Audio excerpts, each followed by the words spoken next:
Are Prisons Obsolete? Written by Angela Davis. Read by Sen Naomi Kirst-Schultz. Chapter 2.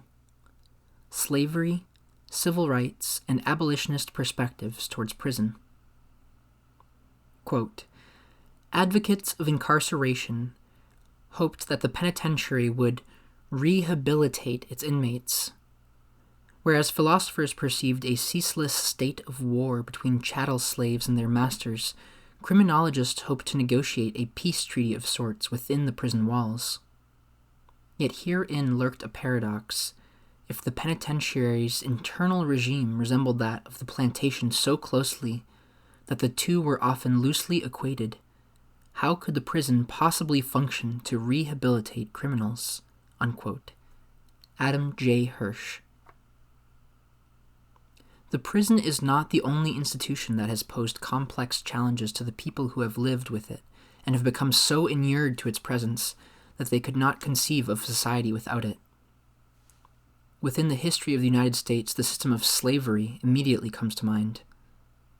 Although as early as the American Revolution, anti-slavery advocates promoted the elimination of African bondage, it took almost a century to achieve the abolition of the, quote, peculiar institution, unquote. White anti-slavery abolitionists such as John Brown and William Lloyd Garrison were represented in the dominant media of the period as extremists and fanatics. When Frederick Douglass embarked on his career as an anti-slavery orator, white people, even those who were passionate abolitionists, refused to believe that a black slave could display such intelligence. The belief in the permanence of slavery was so widespread that even white abolitionists found it difficult to imagine black people as equals. It took a long and violent civil war in order to legally disestablish the peculiar institution. Even though the 13th Amendment to the U.S. Constitution outlawed involuntary servitude, white supremacy continued to be embraced by vast numbers of people and became deeply inscribed in new institutions. One of these post-slavery institutions was lynching, which was widely accepted for many decades thereafter. Thanks to the work of figures such as Ida B. Wells, an anti-lynching campaign was gradually legitimized during the first half of the 20th century. The NAACP, an organization that continues to conduct legal challenges against discrimination, evolved from these efforts to abolish lynching. Segregation ruled the South until it was outlawed a century after the abolition of slavery. Many people who lived under Jim Crow could not envision a legal system defined by racial equality. When the governor of Alabama personally attempted to prevent Arthurine Lucy from enrolling in the University of Alabama, his stance represented the inability to imagine black and white people ever peacefully living and studying together. Quote, segregation today, segregation tomorrow, segregation forever, unquote, are the most well-known words of this politician, who was forced to repudiate them some years later when segregation had proved far more vulnerable than he could have imagined. Although government, corporations, and the dominant media try to represent racism as an unfortunate aberration of the past that has been relegated to the graveyard of U.S. history, it continues to profoundly influence contemporary structures, attitudes, and behaviors. Nevertheless, anyone who would dare to call for the reintroduction of slavery, the organization of lynch mobs, or the re-establishment of legal segregation would be summarily dismissed. But it should be remembered that the ancestors of many of today's most ardent liberals could not have imagined life without slavery, life without lynching, or life without segregation. The 2001 World Conference Against Racism, Racial Discrimination, Xenophobia, and Related Intolerances, held in Durban, South Africa, divulged the immensity of the global task of eliminating racism. There may be many disagreements regarding what counts as racism and what are the most effective strategies to eliminate it. However, especially with the downfall of the apartheid regime in South Africa, there is a global consensus that racism should not define the future of the planet. I have referred to these historical examples of efforts to dismantle racist institutions because they have considerable relevance to our discussion of prisons and prison abolition. It is true that slavery, lynching, and segregation acquired such a stalwart ideological quality that many, if not most, could not foresee their decline and collapse. Slavery, lynching, and segregation are certainly compelling examples of social institutions that, like the prison, were once considered to be as everlasting as the sun. Yet, in the case of all three examples, we can point to movements that assumed the radical stance of announcing the obsolescence of these institutions. It may help us gain perspective on the prison if we try to imagine how strange and discomforting the debates without the obsolescence of slavery must have been to those who took the peculiar institution for granted, and especially to those who reaped direct benefits from this dreadful system of racist exploitation. And even though there was widespread resistance among black slaves, there were even some among them who assumed that they and their progeny would always be subjected to the tyranny of slavery. I have introduced 3 abolition campaigns that were eventually more or less successful to make that point that social circumstances transform and popular attitudes shift, in part in response to organized social movements. But I have also evoked these historical campaigns because they all targeted some expression of racism. U.S. chattel slavery was a system of forced labor that relied on racist ideas and beliefs to justify the relegation of people of African descent to the legal status of property. Lynching was an extra-legal institution that surrendered thousands of African American lives to the violence of ruthless, racist mobs. Under segregation, black people were legally declared second-class citizens for whom voting, job, education, and housing rights were drastically curtailed, if they were available at all. What is the relationship between these historical expressions of racism and the role of the prison system today? Exploring such connections may offer us a different perspective on the current state of the punishment industry. If we are already persuaded that racism should not be allowed to define the planet's future, and if we can successfully argue that prisons are racist institutions, this may lead us to take seriously the prospect of declaring prisons obsolete. For the moment, I am concentrating on the history of anti-black racism in order to make the point that the prison reveals congealed forms of anti-black racism that operate in clandestine ways. In other words, they are rarely recognized as racist. But there are other racialized histories that have affected the development of the U.S. punishment system as well. The histories of Latinos, Native Americans, and Asian Americans. These racisms also congeal and combine in the prison. Because we are so accustomed to talking about race in terms of black and white, we often fail to recognize and contest expressions of racism that target people of color who are not black. Consider the mass arrests and detention of people of Middle Eastern, South Asian, or Muslim heritage in the aftermath of the September 11th, 2001 attacks on the Pentagon and the World Trade Center. This leads us to 2 important questions. Are prisons racist institutions? Is racism so deeply entrenched in the institution of the prison that it is not possible to eliminate one without eliminating the other? These are questions that we should keep in mind as we examine the historical links between U.S. slavery and the early penitentiary system. The penitentiary as an institution that simultaneously punished and rehabilitated its inhabitants was a new system of punishment that first made its appearance in the United States around the time of the American Revolution. This new system was based on the replacement of capital and corporal punishment by incarceration. Imprisonment itself was new neither to the United States nor to the world, but until the creation of this new institution called the penitentiary, it served as a prelude to punishment. People who were to be subjected to some form of corporal punishment were detained in prison until the execution of the punishment. With the penitentiary, incarceration became the punishment itself. As is indicated in the designation penitentiary, imprisonment was regarded as rehabilitative, and the penitentiary prison was devised to provide convicts with the conditions for reflecting on their crimes, and through penitence, for reshaping their habits and even their souls.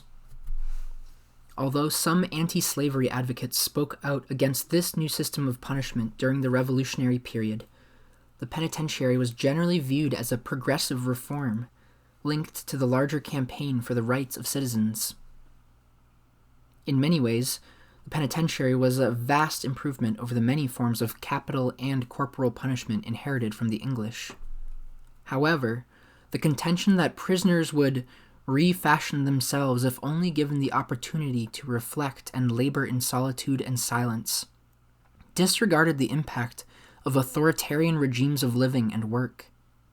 Indeed, there were significant similarities between slavery and the penitentiary prison.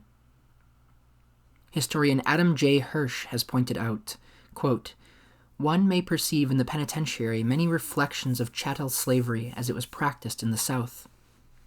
Both institutions subordinated their subjects to the will of others.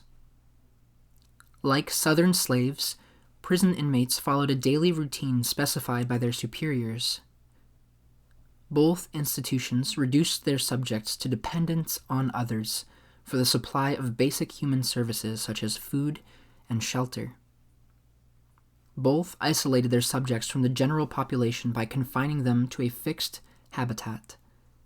And both frequently coerced their subjects to work, often for longer hours and for less compensation than free laborers." Unquote. As Hirsch has observed, both institutions deployed similar forms of punishment, and prison regulations were in fact very similar to the slave codes, the laws that deprived enslaved human beings of virtually all rights. Moreover, both prisoners and slaves were considered to have pronounced proclivities to crime. People sentenced to the penitentiary in the North, white and black alike, were popularly represented as having a strong kinship to enslaved black people.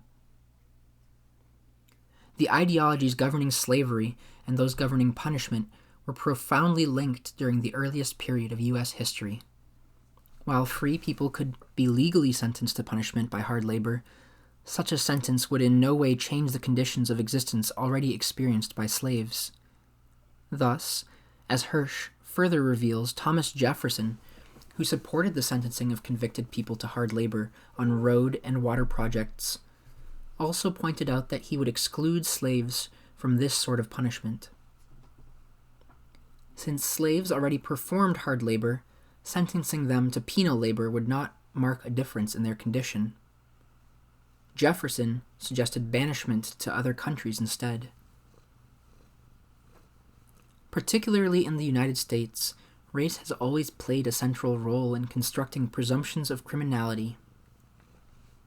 After the abolition of slavery, former slave states passed new legislation revising the slave codes in order to regulate the behavior of free blacks in ways similar to those that had existed during slavery.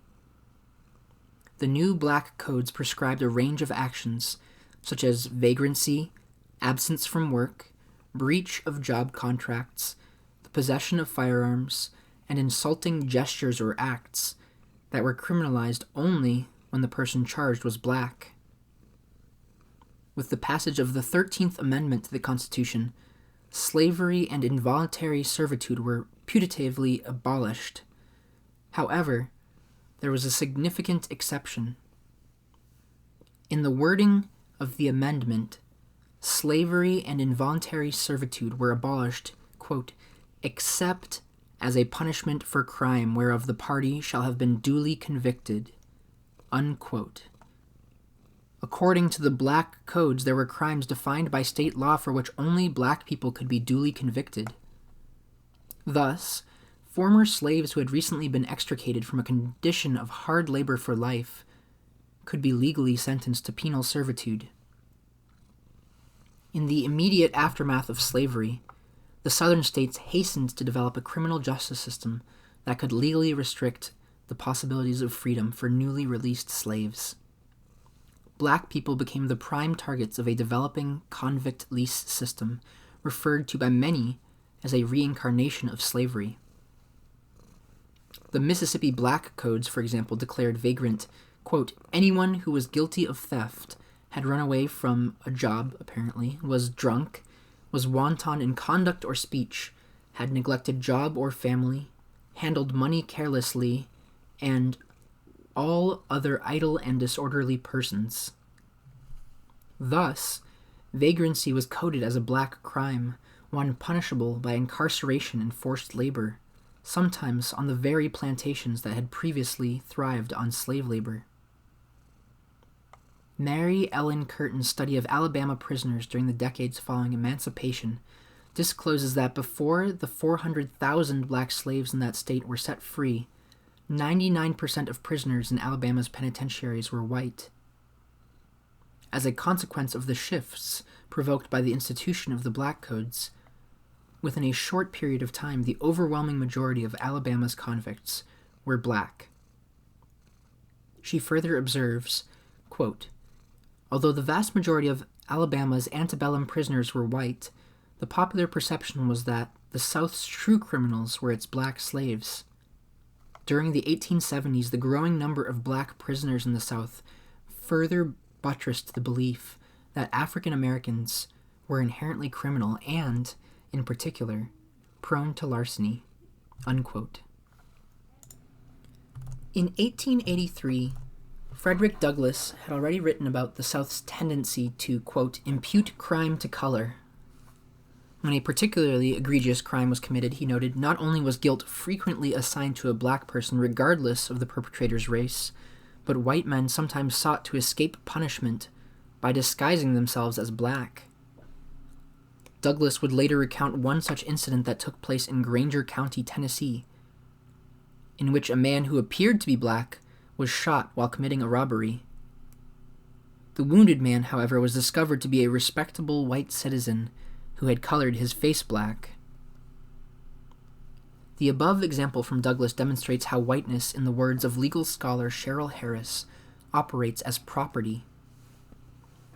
According to Harris, the fact that white identity was possessed as property meant that rights, liberties, and self-identity were affirmed for white people while being denied to black people. The latter's only access to whiteness was through quote-unquote passing. Douglass's comments indicate how this property interest in whiteness was easily reversed in schemes to deny black people their rights to due process. Interestingly, cases similar to the one Douglass discusses above emerged in the United States during the 1990s. In Boston, Charles Stewart murdered his pregnant wife and attempted to blame an anonymous black man. And in Union, South Carolina, Susan Smith killed her children and claimed they had been abducted by a black carjacker. The racialization of crime, the tendency to impute crime to color, to use Frederick Douglass's words, did not wither away as the country became increasingly removed from slavery. Proof that crime continues to be imputed to color resides in the many evocations of quote-unquote racial profiling in our time. That it is possible to be targeted by the police for no other reason than the color of one's skin is not mere speculation. Police departments in major urban areas have admitted the existence of formal procedures designed to maximize the numbers of African Americans and Latinos arrested, even in the absence of probable cause. In the aftermath of the September 11th attacks, vast numbers of people of Middle Eastern and South Asian heritage were arrested and detained by the police agency known as the Immigration and Naturalization Services, INS.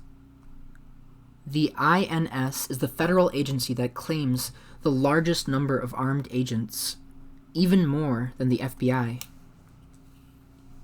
During the post-slavery era, as black people were integrated into Southern penal systems, and as the penal system became a system of penal servitude, the punishments associated with slavery became further incorporated into the penal system.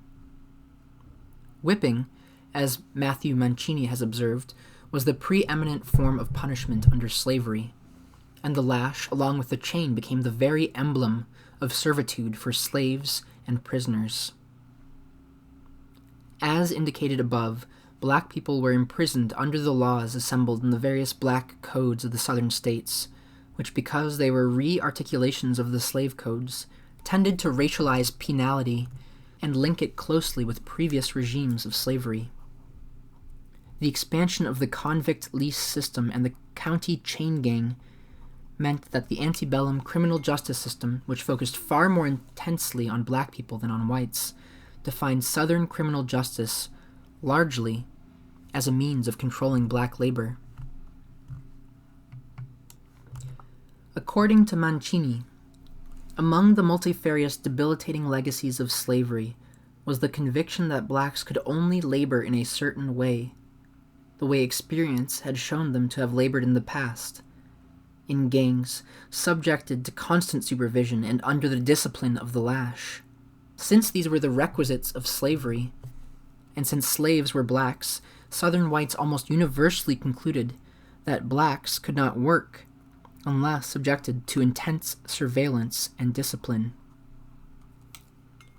Scholars who have studied the convict lease system point out that in many important respects, convict leasing was far worse than slavery, an insight that can be gleaned from titles such as One Dies, Get Another by Mancini, Worse Than Slavery, David Oshinsky's work on Parchment Prison, and Twice the Work of Free Labor, Alex Lichtenstein's examination of the political economy of convict leasing. Slave owners may have been concerned for the survival of individual slaves, who after all represented significant investments. Convicts, on the other hand, were leased not as individuals but as a group, and they could be worked literally to death without affecting the profitability of a convict crew.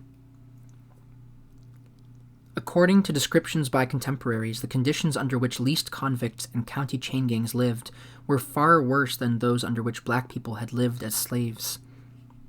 The records of Mississippi plantations in the Yazoo Delta during the late 1880s indicate that the prisoners ate and slept on bare ground without blankets or mattresses, and often without clothes.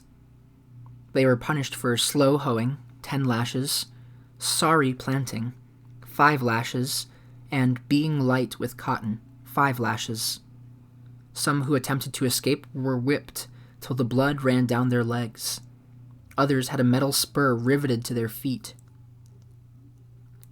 Convicts dropped from exhaustion, pneumonia, malaria, frostbite, consumption, sunstroke, dysentery, gunshot wounds, and shackle poisoning, the constant rubbing of chains and leg irons against bare flesh.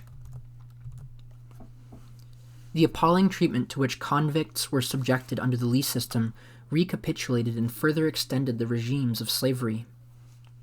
If, as Adam J. Hirsch contends, the early incarnations of the U.S. penitentiary in the North tended to mirror the institution of slavery in many important respects, the post-Civil War evolution of the punishment system was in very literal ways the continuation of a slave system which was no longer legal in the quote-unquote free world.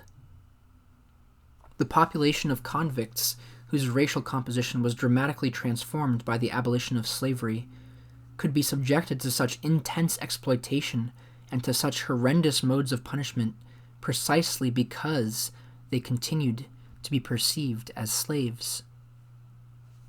Historian Mary Ann Curtin has observed that many scholars who have acknowledged the deeply entrenched racism of the post-Civil War structures of punishment in the South failed to identify the extent to which racism colored common-sense understandings of the circumstances surrounding the wholesale criminalization of black communities.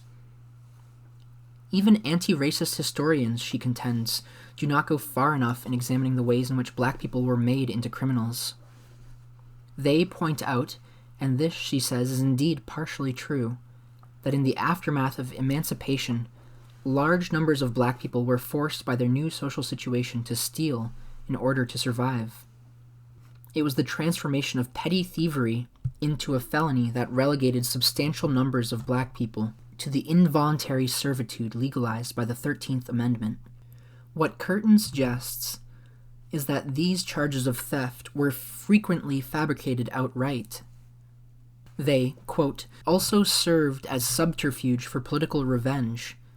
After emancipation, the courtroom became an ideal place to exact racial retribution, unquote.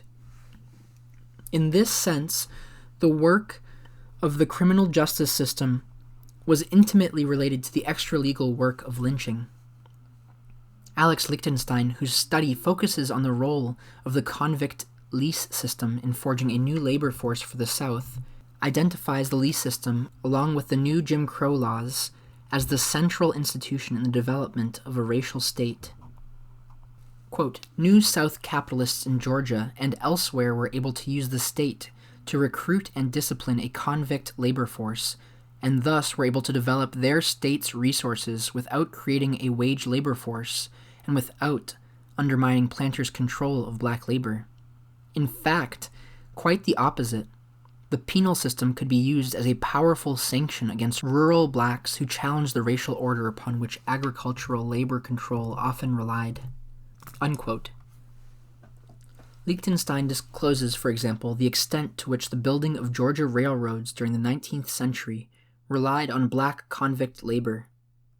He further reminds us that as we drive down the most famous street in Atlanta, Peachtree Street, we ride on the backs of convicts.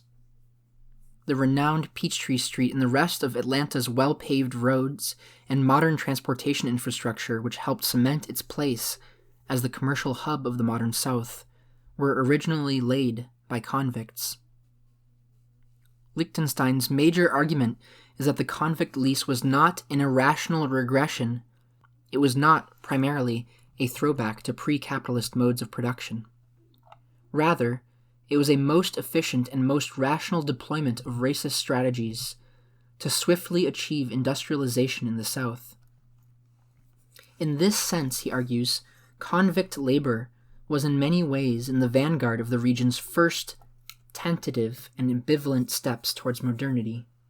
Unquote. Those of us who have had the opportunity to visit 19th century mansions that were originally constructed on slave plantations are rarely content with an aesthetic appraisal of these structures, no matter how beautiful they may be. Sufficient visual imagery of toiling black slaves circulate enough in our environment for us to imagine the brutality that hides just beneath the surface of these wondrous mansions. We have learned how to recognize the role of slave labor, as well as the racism it embodied. But black convict labor remains a hidden dimension in our history.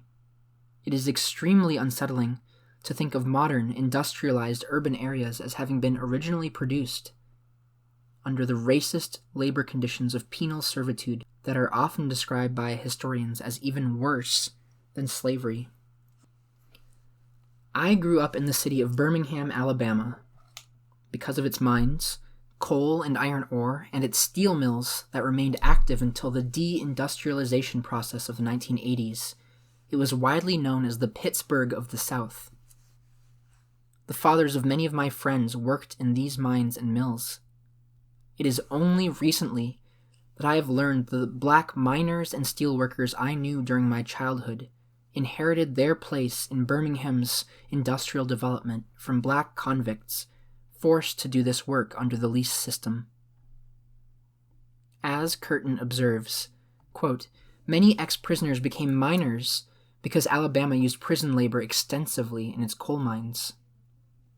By 1888, all of Alabama's able male prisoners were leased to two major mining companies, the Tennessee Coal and Iron Company, TCI, and Sloss Iron and Steel Company. For a charge of up to $18.50 per month per man, these corporations, quote-unquote, leased or rented prison laborers and worked them in coal mines, unquote. Learning about this little acknowledged dimension of black and labor history has caused me to re-evaluate my own childhood experiences. One of the many ruses racism achieves is the virtual erasure of historical contributions by people of color. Here, we have a penal system that was racist in many respects. Discriminatory arrests and sentences, conditions of work, modes of punishment, together with the racist erasure of the significant contributions made by black convicts as a result of racist coercion. Just as it is difficult to imagine how much is owed to convicts relegated to penal servitude during the 19th and 20th centuries, we find it difficult today to feel a connection with the prisoners who produce a rising number of commodities that we take for granted in our daily lives. In the state of California, public colleges and universities are provided with furniture produced by prisoners, the vast majority of whom are Latino and Black. There are aspects of our history that we need to interrogate and rethink, the recognition of which may help us to adopt more complicated critical postures toward the present and the future.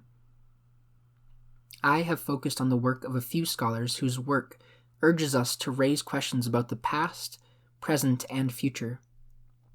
Curtin, for example, is not simply content with offering us the possibility of re-examining the place of mining and steelwork in the lives of Black people in Alabama. She also uses her research to urge us to think about the uncanny parallels between the convict lease system in the 19th century and prison privatization in the 21st. In the late 19th century, coal companies wished to keep their skilled prison laborers for as long as they could, leading to denials of, quote, short time. Today, a slightly different economic incentive can lead to similar consequences. CCA, Corrections Corporation of America, is paid per prisoner. If the supply dries up, or too many are released too early, then their profits are affected. Longer prison terms mean greater profits, but the larger point is that the profit motive promotes the expansion of imprisonment. The persistence of the prison as the main form of punishment, with its racist and sexist dimensions, has created this historical continuity between the 19th and early 20th century convict lease system and the privatized business prison today. While the convict lease system was legally abolished, its structures of exploitation have re-emerged in the patterns of privatization and, more generally, in the wide-ranging corporatization of punishment that has produced a prison industrial complex. If the prison continues to dominate the landscape of punishment throughout this century and into the next, what might await coming generations of impoverished African Americans, Latinos, Native Americans, and Asian Americans?